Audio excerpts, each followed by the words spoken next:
కేంద్ర రాష్ట్ర ప్రభుత్వాలు చేపడుతున్న ప్రతిష్టాత్మకమైనటువంటి స్వచ్ఛ భారత్ స్వచ్ఛ ఆంధ్రప్రదేశ్లో భాగంగా స్వచ్ఛతా హీ సేవా వారోత్సవాలు జరుపుకుంటున్న సందర్భంలో ఈరోజు శ్రీకాకుళం పెట్టి ప్రత్యేకమైన చర్యలు తీసుకుంటున్నాం.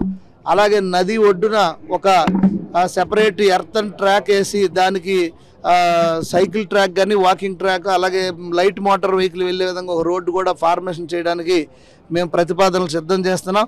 అయితే ఏదైతే శ్రీకాకుళం పట్టణం ఉందో దీన్ని అంతటిని కూడా స్వచ్ఛమైన శ్రీకాకుళంగా తీర్చిదిద్దడానికి ప్రతి ఒక్కరూ ముందుకు రావాలని ఈ సందర్భంగా నేను విన్నవించుకుంటూ ఈ కార్యక్రమాన్ని 15 రోజులే కాకుండా ఎల్లప్పుడూ కూడా కంటిన్యూస్గా ఈ కార్యక్రమాన్ని మనం చేపట్టాలని, దీన్ని డైలీ లైఫ్లో ఇది ఒక దైనందిన కార్యక్రమంగా మనం పరిగణించి ఎల్లప్పుడూ ఈ కార్యక్రమాన్ని కంటిన్యూ చేస్తూ స్వచ్ఛ శ్రీకాకుళంగా మనం తయారు చేసుకొని నాగావళి నదిని కూడా పరిశుభ్రంగా ఉంచి ఈ జీవనదిని కూడా మనం కాపాడవలసిందిగా అందరికీ పిలుపునిస్తూ ఈరోజు ఇంత పెద్ద కార్యక్రమంలో పాల్గొన్నటువంటి యువత కానీ అలాగే నగర మున్సిపల్ సిబ్బంది కానీ అలాగే స్వచ్ఛంద సేవా సంస్థలు కానీ అలాగే తెలుగుదేశం పార్టీ కేడర్ కానీ అందరికి కూడా కూటమి బీజేపీ జనసేన ఆ పార్టీల కూటమి నాయకులు అందరూ కూడా వచ్చి కార్యకర్తలు అందరూ కూడా వచ్చి పాల్గొని ఈ కార్యక్రమాన్ని దిగ్విజయం చేసినందుకు అందరికి కూడా అభినందనలు తెలియజేసుకుంటూ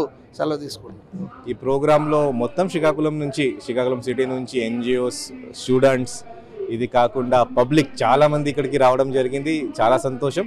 ఎందుకు స్వచ్ఛ నాగావళి అంటే మన సిటీ బాగుండాలి అంటే నది కూడా దయచేసి అదే పక్కాగా అంటే ఖచ్చితంగా బాగుండాలి.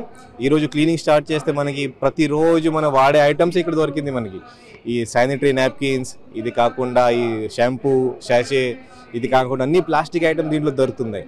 దయచేసి మీ ఇంట్లో ఉన్న చెత్త, మీ దగ్గర ఉన్న చెత్త, మన దగ్గర ఉన్న చెత్త మన ఇంట్లో ఒక్కరోజు ఉంచుకొని నెక్స్ట్ డే మార్నింగ్ మన శానిటరీ వర్కర్కి ఇస్తే చాలా వరకు ఈ ప్రాబ్లమ్ సాల్వ్ అవుతుంది. నేను చూస్తున్నాను ఈ బ్రిడ్జ్ పై నుంచి లేకపోతే ఈ పార్క్ నుంచి లేకపోతే ఆ టెంపుల్ నుంచి చాలామంది ఇక్కడ వచ్చి చెత్త వేస్తారు. దయచేసి అలా చేయకూడదు. ఈరోజు వన్స్ ఫర్ ఆల్ మనం క్లీన్ చేసాము, అలాగే ఉండాలి. అది నేను ప్రతి కోరుకుంటూ ఇంకొకటి అంటే మనకి సీవేజ్ ట్రీట్మెంట్ ప్లాంట్ కూడా కన్స్ట్రక్షన్ చేయడం జరుగుతుంది. సో కాబట్టి ఏదో ఒకటి డ్రైనేజ్ మన నాగావళి నదిలో కలుస్తుంది, అది కూడా మనం ఆపేసి మన సీవేజ్ ట్రీట్మెంట్ ప్లాంట్ దగ్గర వైపు పంపించడం జరుగుతుంది. ఆ వాటర్ రీట్రీట్ చేసుకొని అప్పుడు ఆ క్లీన్ వాటర్ నాగావళిలో పంపిస్తాం. లేకపోతే ఆ వాటర్ కూడా మనం పక్కన ఉన్న ఇండస్ట్రీస్కి కూడా మనం వాడొచ్చు. సో కాబట్టి ప్రతి ఒక్కరూ ఈ నది మీద దృష్టి పెట్టడానికి ఈరోజు ఇది పెద్ద ఎత్తున ఈ ప్రోగ్రామ్ ఈరోజు ఇది పెట్టాం. ఈరోజు అందరూ వచ్చారు, మీడియా మిత్రులతో పాటు అందరూ వచ్చారు. అందరికీ నేను ఈ ప్రోగ్రాంలో ఇంకా భాగస్వామ్యం అవ్వడానికి అక్టోబర్ 2 వరకు నేను అందరికీ ఆహ్వానిస్తున్నాను. దయచేసి మీరు కూడా స్వచ్ఛతా హీ సేవ, స్వచ్ఛ శ్రీకాకుళం, స్వచ్ఛ నాగావళిలో కూడా మీరు పార్టిసిపేట్ చేస్తే మనకి నిజంగా ఒక మార్పు మనం తీసుకురావచ్చు. Thank you.